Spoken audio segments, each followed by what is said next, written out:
धार्मिक नगरी मंदसौर की जीवन रेखा कही जाने वाली शिवना नदी के संरक्षण और सौंदर्यीकरण को लेकर अब बड़े स्तर पर कार्य शुरू होने जा रहा है। कांग्रेस विधायक विपिन जैन के निरंतर प्रयास से शिवना नदी के घाटों के निर्माण, रिटर्निंग वॉल, लाइटिंग और सौंदर्यीकरण के लिए 12.32 करोड़ रुपए की स्वीकृति मिल गई है।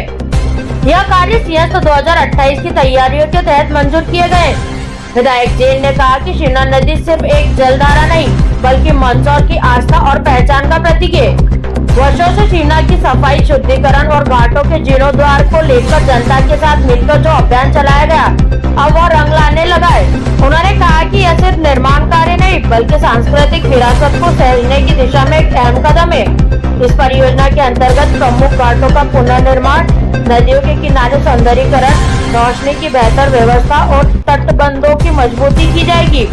यह कार्य मंदसौर में धार्मिक पर्यटन को बढ़ावा देगा और शिव भक्तों के लिए एक बेहतर वातावरण प्रदान करेगा। विधायक विपिन जैन ने इस ऐतिहासिक मंजूरी के लिए प्रदेश के मुख्यमंत्री और उप मुख्यमंत्री का आभार प्रकट किया। उन्होंने कहा कि जनता के सहयोग से शिवना को पुनर्जीवित करने का सपना साकार होता नजर आ रहा है।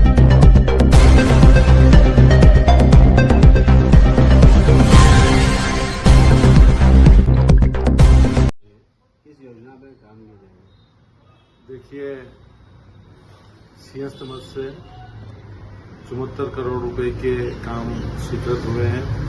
उसमें सबसे पहले तो बाईपास होते हुए लांछा माता, खिलचीपुरा, श्रवण नाले से पशुपतिनाथ जी तक एक 4 लाइन जिसकी करीबन लागत 32 करोड़ के आसपास है।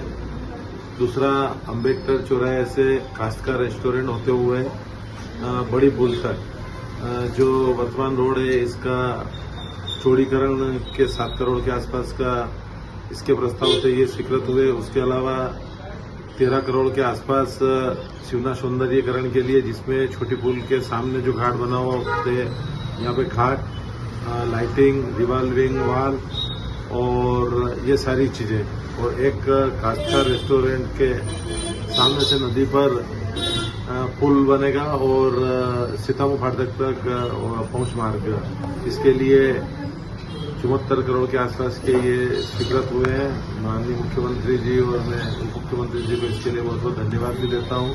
कई दिनों से हमने इसकी मांग कर रखी थी, अंत में ये सब स्वीकृत हुए। तो निश्चित ही भगवान पशुपतिनाथ मंदिर की ओर चारों ओर इसका फायदा, इन रोडों को बनने से फायदा होगा।